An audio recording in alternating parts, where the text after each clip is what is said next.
भविष्य में देश में कोई चुनाव नहीं होंगे। देश के भीतर लोकतंत्र की पूरी तरीके से तालाबंदी हो गई है। डरो मत मोदी जी, कांग्रेस धन की ताकत का नहीं, जन की ताकत का नाम है। ये शब्द मेरे नहीं है, ये कांग्रेस के आला कमान का आरोप है। दरअसल आयकर विभाग ने कांग्रेस के 4 बैंक खातों को सीज कर दिया है। बैंक अकाउंट क्यों फ्रीज किया गया? लोकसभा चुनाव से ठीक पहले क्यों किया गया? इसका असर क्या होगा? कांग्रेस अब क्या करेगी? क्या है इनसाइड स्टोरी? सब कुछ समझेंगे इस वीडियो में। तो चलिए शुरू करते हैं। मैं हूं आपके साथ शाज जमा, आप देख रहे हैं आधान हिंदी।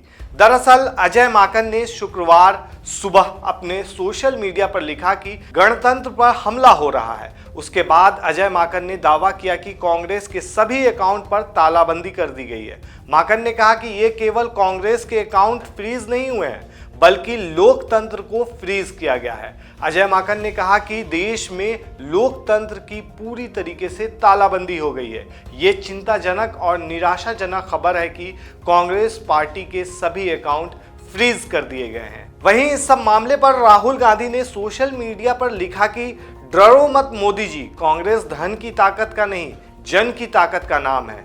हम तानाशाही के सामने न कभी झुके हैं न झुकेंगे। भारत के लोकतंत्र की रक्षा के लिए हम कांग्रेस कार्यकर्ता जी जान से लड़ेंगे।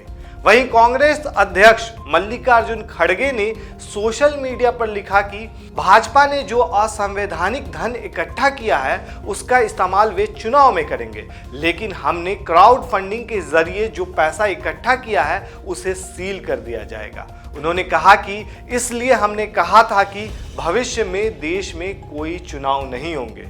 अब आते हैं असली मुद्दे पर। आयकर विभाग ने कांग्रेस के 4 बैंक खातों को सीज कर दिया है। युवा कांग्रेस का बैंक खाता भी फ्रीज किया गया है। इस मामले पर अजय माकन ने कहा है कि फिलहाल हमारे पास खर्च करने के लिए, बिजली बिल भरने के लिए, अपने कर्मचारियों को वेतन देने के लिए भी पैसे नहीं है। सब कुछ प्रभावित हो रहा है। न सिर्फ न्याय यात्रा बल्कि सभी राजनीतिक गतिविधियां प्रभावित हो रही हैं। आयकर विभाग ने 210 करोड़ की रिकवरी के आदेश दिए हैं। हालांकि आईटी ट्रिब्यूनल ने खातों से फ्रीज हटा दिया है।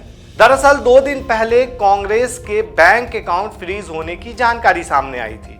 उसके बाद गुरुवार शाम को यूथ कांग्रेस का बैंक अकाउंट फ्रीज हुआ। दोनों के फ्रीज अकाउंट से आयकर विभाग ने 210 करोड़ की रिकवरी मांगी है। यानी कांग्रेस को यह रकम पेनाल्टी के तौर पर आयकर विभाग को देनी होगी। अब सबसे बड़ा सवाल यह उठता है कि आखिर कांग्रेस का अकाउंट फ्रीज क्यों हुआ? दरअसल ये पूरा मामला 2018-19 के इनकम टैक्स रिटर्न से जुड़ा हुआ है। आयकर विभाग ने कांग्रेस से पेनल्टी के तौर पर 210 करोड़ की रिकवरी मांगी है। माकन के मुताबिक इस एक्शन की 2 वजह हैं। पहला, हम लोगों को 31 दिसंबर 2019 तक अपने अकाउंट से संबंधित जानकारी आयकर विभाग को देनी थी। उस समय 40 से 45 दिन लेट रिटर्न सबमिट किया गया था। आमतौर पर भी लोग 10-15 दिन लेट हो ही जाते हैं। दूसरा कारण यह है कि 2018-19 चुनावी वर्ष था। उस चुनावी साल में कांग्रेस के 199 करोड़ रुपए खर्च हुए थे। उसमें से 14,40,000 रुपए कांग्रेस के सांसद और विधायकों ने अपने वेतन का हिस्सा जमा करवाया था। ये पैसा कैश में जमा किया गया था। कैश में पैसा आने की वजह से आयकर विभाग ने कांग्रेस पर 210 करोड़ रुपए की पेनाल्टी लगा दी है। ये कहना है अजय माकन का।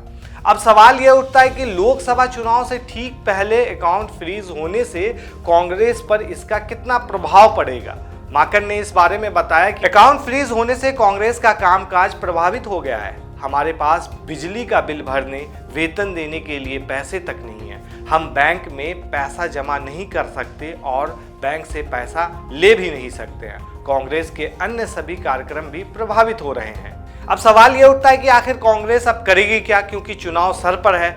आयकर विभाग ने 5 साल बाद ये पेनल्टी लगाई है। कांग्रेस पार्टी ने बैंक खातों को डीफ्रीज करने के लिए आयकर अपीलीय प्राधिकरण को से संपर्क किया है। कांग्रेस ने इनकम टैक्स अपीलेट ट्रिब्यूनल में अर्जी भी दी है। अर्जी पर सुनवाई हो रही है। इस पर कांग्रेस ने कहा है कि हमें भरोसा है कि देश की जुडिशियरी लोकतंत्र की रक्षा करेगी। कांग्रेस सड़क पर उतरकर इस लड़ाई को लड़ेगी।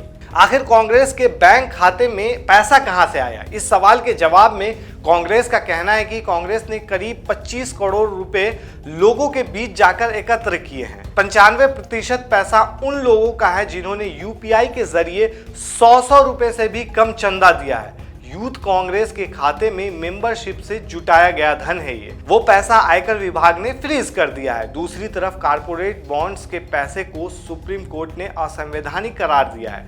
वो पैसा बीजेपी के पास है और वो खर्च कर रही है। हमारा पैसा तो ऑनलाइन डोनेशन और क्राउड फंडिंग से जुटाया गया पैसा है। कांग्रेस का आरोप है कि जब चुनाव घोषणा के लिए सिर्फ 2 हफ्ते रह गए हों तब मुख्य विपक्षी पार्टी कांग्रेस के अकाउंट फ्रीज करके सरकार क्या साबित करना चाहती है। जिस आधार पर अकाउंट फ्रीज किए गए वो हास्यास्पद है। ये पैसा किसी पूंजीपति या कॉरपोरेट घराने का नहीं है। कांग्रेस के खाते में जो पैसा जमा है वो ऑनलाइन और क्राउड फंडिंग से जुटाया गया पैसा है।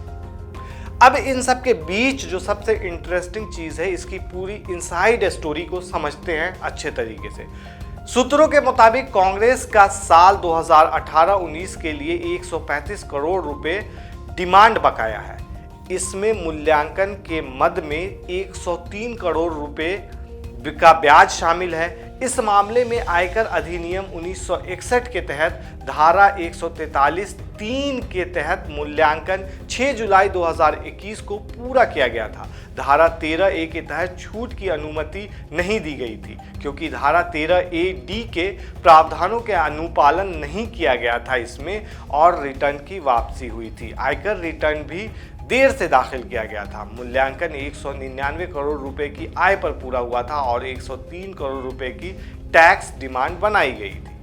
कांग्रेस को मौजूदा प्रक्रिया के अनुसार कुल डिमांड का 20% यानी करीब 21 करोड़ रुपए का भुगतान करने का अनुरोध किया गया है, लेकिन मात्र 78 लाख रुपए की राशि का भुगतान किया गया। चूंकि कांग्रेस आउटस्टैंडिंग डिमांड का 20% भुगतान करने में विफल रही, इसलिए उसे 104 करोड़ रुपए की शेष डिमांड का भुगतान करने के लिए कहा गया है। कांग्रेस की तरफ से मई 2023 में ITAT के समक्ष दूसरी अपील दायर की गई थी। हालांकि ITAT या किसी अन्य न्यायिक प्राधिकरण के समक्ष मांग पर रोक की कोई याचिका दायर नहीं की गई थी। बाद में कांग्रेस की तरफ से अक्टूबर 2023 में 1.72 करोड़ रुपए का भुगतान किया गया था। मतलब साफ सुथरे तरीके से ऐसे समझे कि कांग्रेस का वहां पेच पहले ही से फंसा हुआ था।